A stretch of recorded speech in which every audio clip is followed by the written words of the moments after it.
വിഷു റിലീസുകളിൽ ഏറ്റവും കൂടുതൽ കാത്തിരുന്ന മൂവിയായിരുന്നു മരണമാസ്. പ്രത്യേകിച്ച് ടൊവിനോന്റെ പ്രൊഡക്ഷൻ, സിജു സണ്ണിയുടെ സ്ക്രീൻ പ്ലേ, ശിവപ്രസാദ് ആണ് ഇതിന്റെ ഡയറക്ഷൻ. ആൻഡ് അദ്ദേഹം തന്നെ സിജു സണ്ണിയുടെ കൂടെ സ്ക്രിപ്റ്റ് ചെയ്തിട്ടുണ്ട്.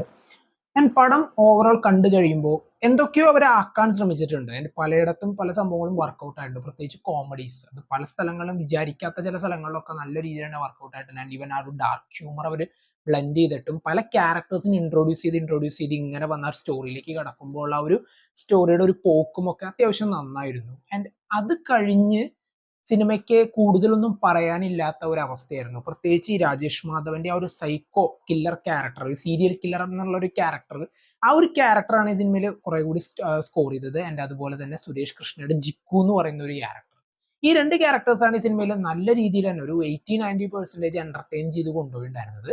ആൻഡ് അത് കഴിഞ്ഞ് ഈ സിനിമയ്ക്ക് കൂടുതലൊന്നും പറയാനില്ലാതെ കുറെ ക്യാരക്ടേഴ്സ് വന്നു പോകുന്നുണ്ട്, കുറെ സിറ്റുവേഷൻസ് അനാവശ്യമായിട്ടുള്ളത് ഉണ്ടായിരുന്നു. ആൻഡ് അതെല്ലാം മാറ്റി നിർത്തി അതിനും കൂടി കുറെ കൂടി ശ്രദ്ധിച്ച് ഒന്ന് സെറ്റപ്പ് ആക്കിയിരുന്നെങ്കിൽ ഒരു ഗംഭീര എക്സ്പീരിയൻസ് ആയി മാറിയാണ് ഈ പടം തോന്നി. കാരണം ചില സ്ഥലങ്ങൾ നമ്മൾ വിചാരിക്കാണ്ട് തന്നെ ഈ ഒരു കോമഡി അല്ലെങ്കിൽ ഈ ഒരു സീൻ അവിടെ വർക്കൗട്ട് ആയിട്ടുണ്ട് എന്നുള്ളൊരു ഫീല് നമുക്ക് കിട്ടുന്നുണ്ട്. And അത് കഴിഞ്ഞ് പടം എങ്ങോട്ടോ ഇങ്ങനെ പൊക്കോണ്ടിരിക്കുന്നുണ്ട്, ഒരു സ്റ്റോറി ഇങ്ങനെ അതിൽ ആ ബസ് പോകുന്ന പോലെ ജസ്റ്റ് ഇങ്ങനെ പൊക്കോണ്ടിരിക്കുന്നുണ്ട് എന്നുള്ളതല്ലാതെ കാര്യമായിട്ടുള്ളതൊന്നും പറയാനില്ലാത്ത ഒരു അവസ്ഥയായിരുന്നു കുറെ കഴിഞ്ഞപ്പോൾ.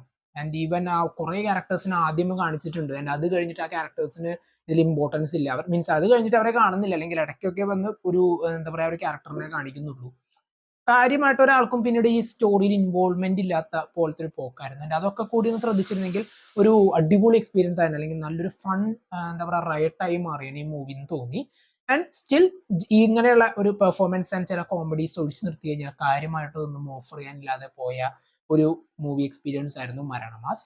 എന്തൊക്കെയായിരുന്നു നിങ്ങൾക്ക് പടത്തെക്കുറിച്ചുള്ള അഭിപ്രായങ്ങൾ കമന്റ് ബോക്സിൽ നോട്ട് ചെയ്യുക. And happy Vishu. കുടുംബത്തോടൊപ്പം കൂട്ടുകാരോടൊപ്പം നല്ല പോലെ തന്നെ ആഘോഷിക്കുക. നല്ലൊരു വിഷു തന്നെ ആശംസിക്കുന്നു.